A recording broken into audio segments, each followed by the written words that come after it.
I watched my parents wave goodbye from the airport window, with my sister beside them and my small suitcase in my lap. I was just 10. They said it was just for a week. It turned into 20 years. Now they want me back, but they have no idea what my uncle left behind for me.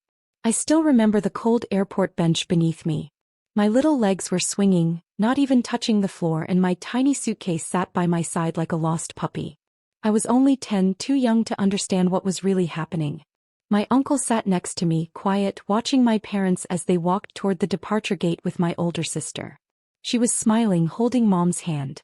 Dad looked excited, like he couldn't wait to get on the plane. Me. I just stared at them, confused. I didn't even cry. Not yet. Mom bent down and kissed my forehead quickly, like she was in a rush. "We'll be back soon, sweetheart," she smiled. Dad ruffled my hair.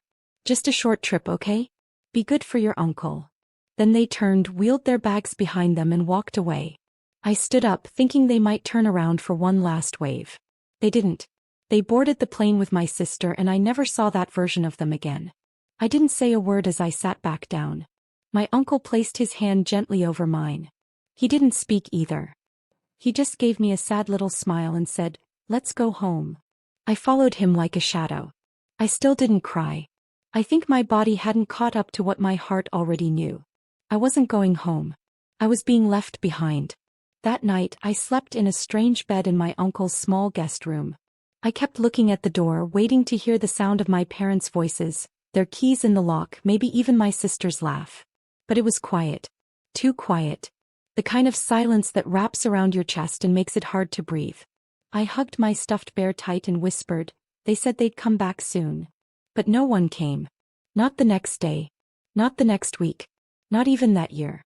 And that was the night something inside me changed. A part of me shut down. I didn't know it then, but my real life was just beginning, and it didn't include the people who gave me birth. My uncle's house was nothing fancy. It was a 2-bedroom place at the edge of town with creaky floors, old furniture, and a heater that made loud clunking sounds every winter. But it always smelled like coffee and fresh toast, and somehow that made it feel like home. He didn't have much, but he had a warm heart. He cooked for me, walked me to school when he could, and left little notes in my lunchbox that said things like, "You're brave," and "You can do anything." At night, he'd check my homework even when he was too tired from work. He wasn't perfect, but he tried. Still, every birthday was like a quiet reminder of what I'd lost. Year after year, there were no birthday cards from my parents. No phone calls. No surprise gifts in the mail. Just silence. And every year I made the same wish when I blew out my candles, that they'd come back. That they'd remember me. But the candles always flickered out and nothing changed. School was its own kind of battlefield. I remember one day in 5th grade, we had a Mother's Day craft project. Everyone was supposed to make a card for their moms. The girl next to me was all excited, talking about how her mom loved sunflowers and chocolate. When she asked what my mom liked, I panicked. I blurted out something random like blue, then quickly changed the subject. I couldn't tell her I hadn't heard my mom's voice in years. So I started lying. "She's traveling," I'd say. "She's working overseas."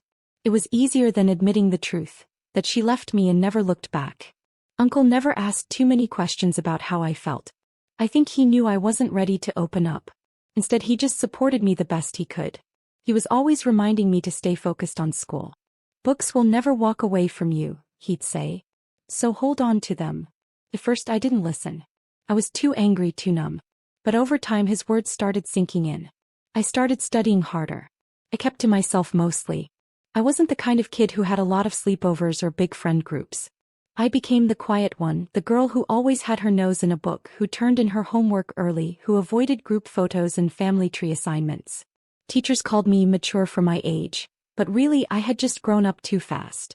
And as the years went by, I stopped expecting anything from my parents. No letters. No visits. No explanations. It was like they had erased me from their lives, and eventually I did the same to them in my heart. Not out of hate. Just to survive. My uncle became my whole world. I didn't say it much, but I loved him deeply for never leaving. For being there when everyone else walked away. His little house, no matter how old or small, was my shelter. And I promised myself that one day I'd make him proud. Even if I had to build a new life from the pieces they left behind. At 30, I thought I'd left the past behind me. I had a steady job, a small but cozy apartment, and the confidence that comes with independence. Life had finally started to feel like mine again. Something I had earned, something I had worked for.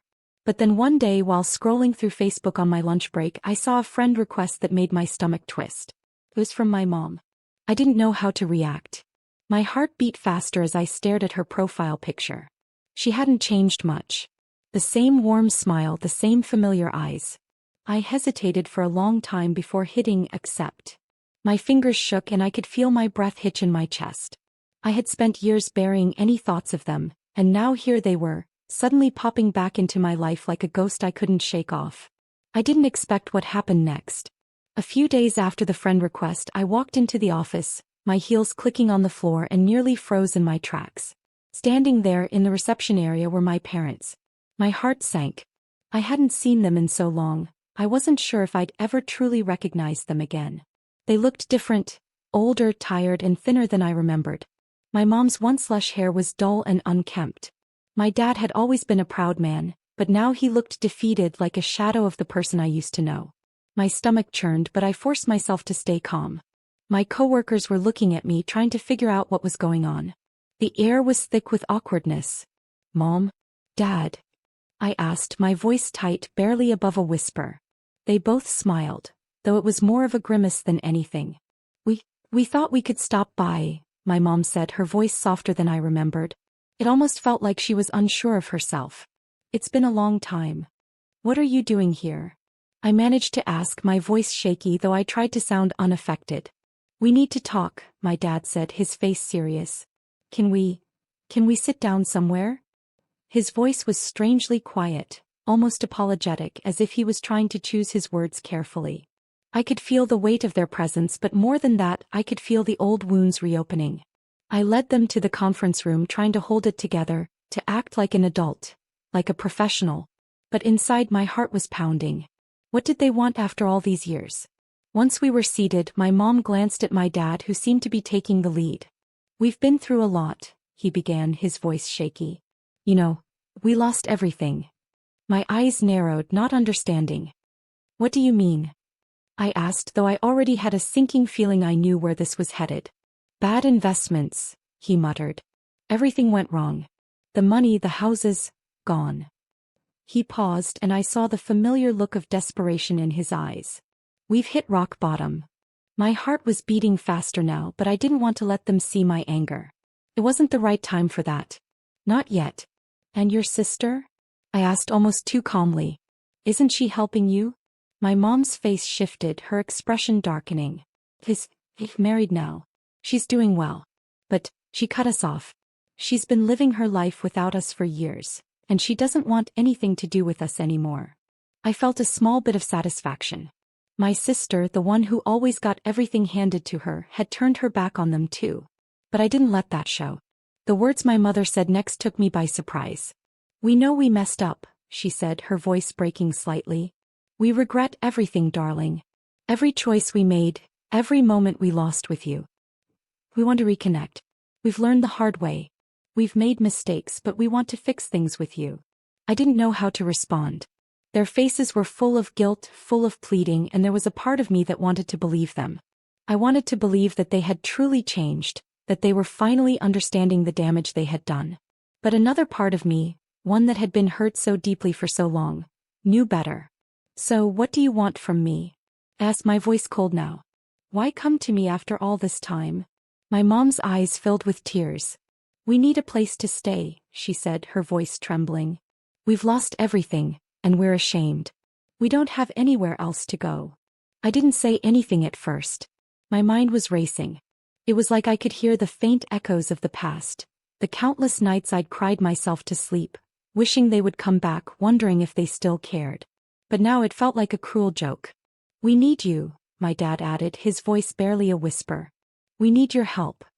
Their words hung in the air like a heavy weight, and for a moment I didn't know what to say. I had built a life without them. I had survived without them. But now they were asking for everything I had. They wanted forgiveness, and they wanted me to give them a place to stay.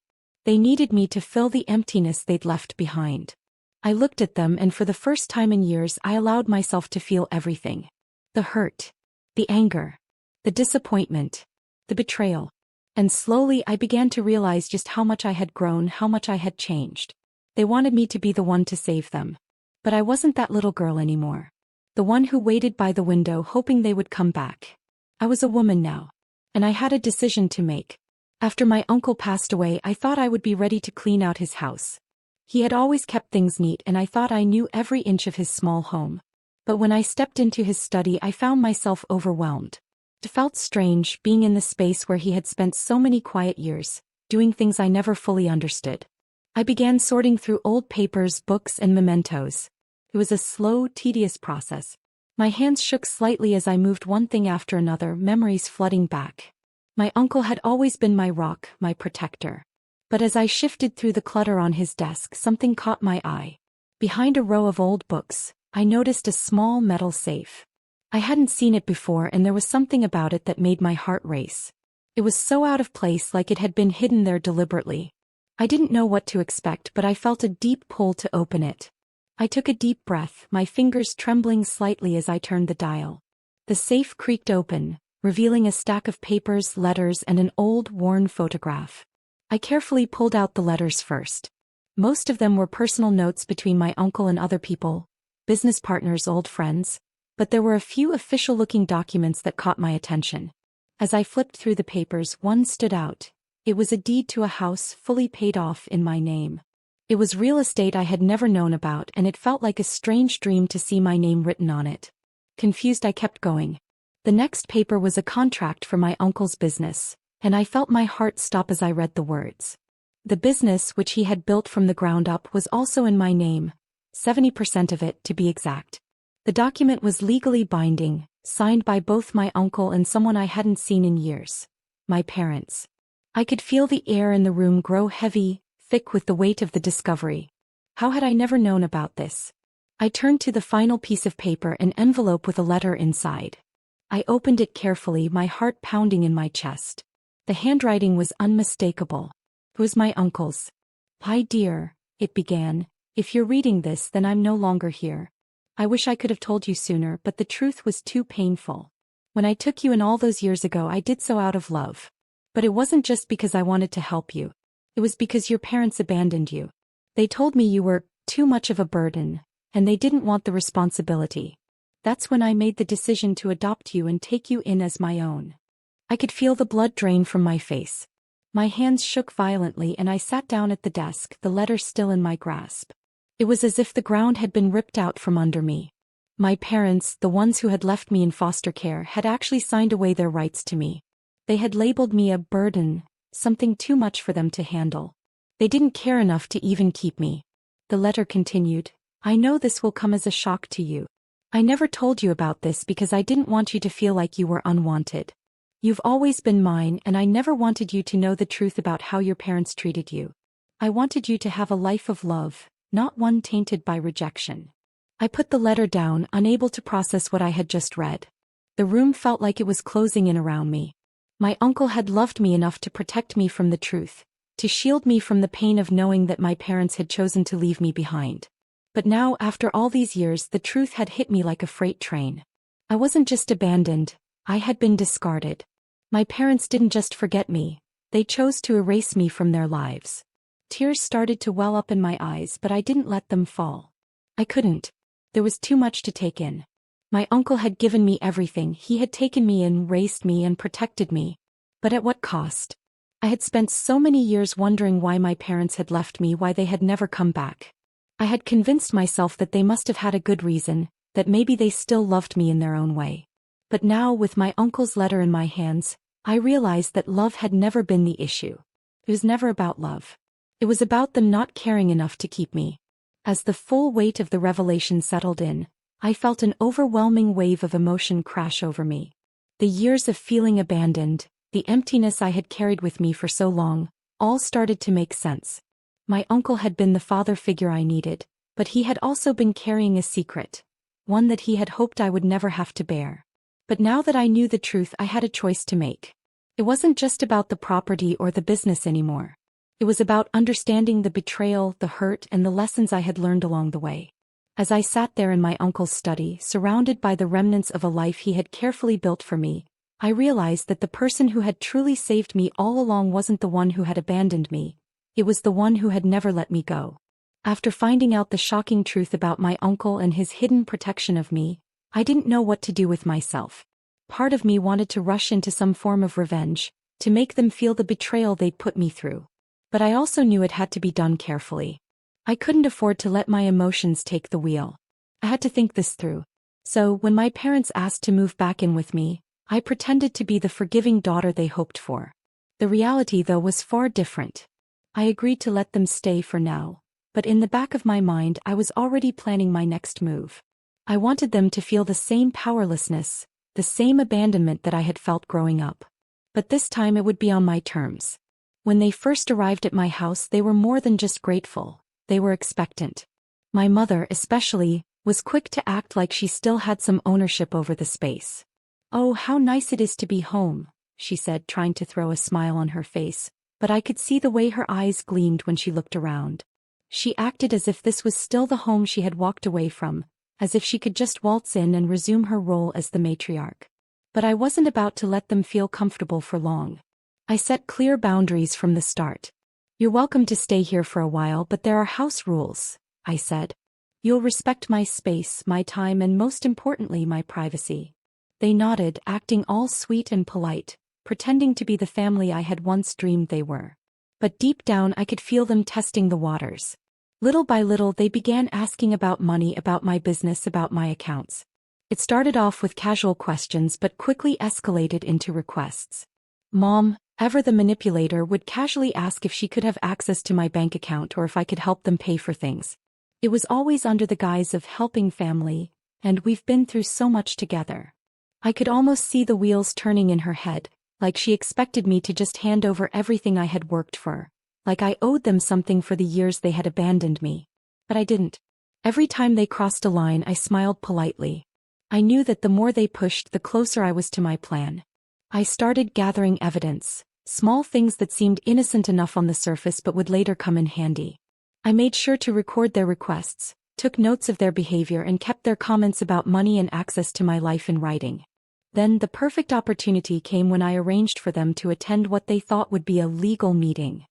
I had told them that it was a discussion to help them with their financial troubles, something that would give them a sense of security. They jumped at the chance, of course, thinking I was going to offer them a way out of their financial mess.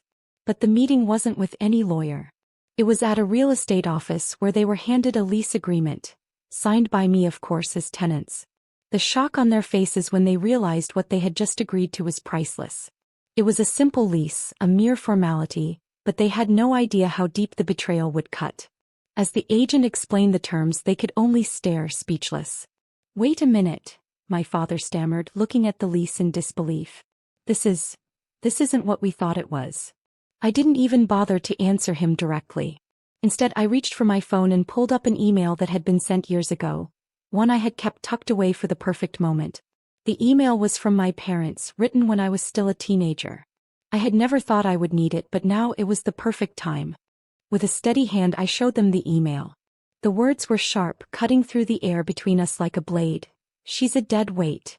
We can't afford to keep her anymore. She's just holding us back."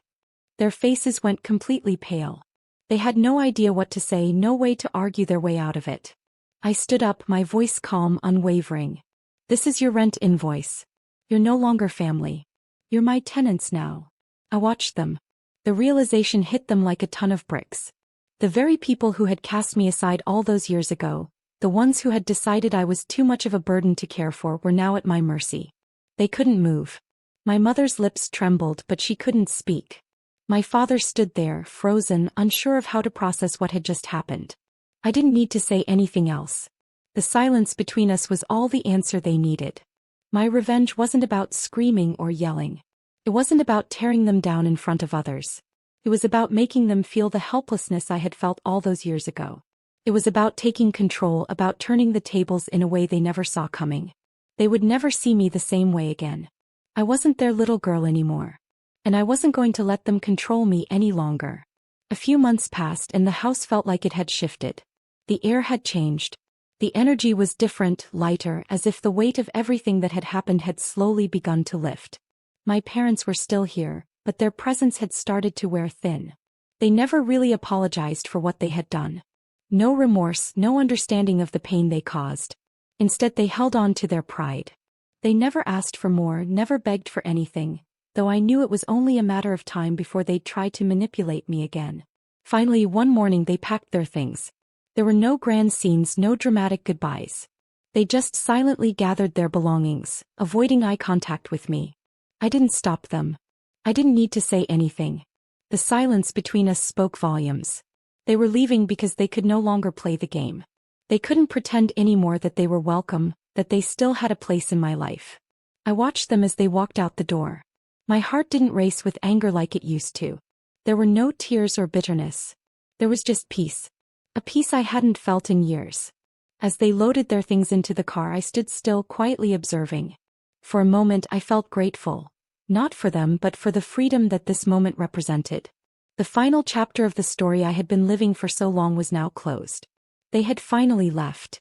In the hallway, I glanced up at my uncle's portrait, the one that hung in the space where we had once shared so many memories. I reached up and softly touched the frame, my fingers brushing against the glass. "You were my real family," I whispered to the empty house, my voice steady but filled with emotion. That's when it truly hit me. Family isn't defined by blood. It's not who shares your last name or who gave birth to you. Family is the people who stand by you when everything else falls apart. It's the ones who stick with you when the world turns its back. It's those who choose to be there for you not because they have to, but because they want to. I took a deep breath, looking out the window as the car drove away, carrying my parents further and further from my life. I felt stronger than I had in years. I had finally reclaimed my power, and in doing so, I had learned the most valuable lesson of all. They wanted to come back home, but they forgot. They left their home behind years ago.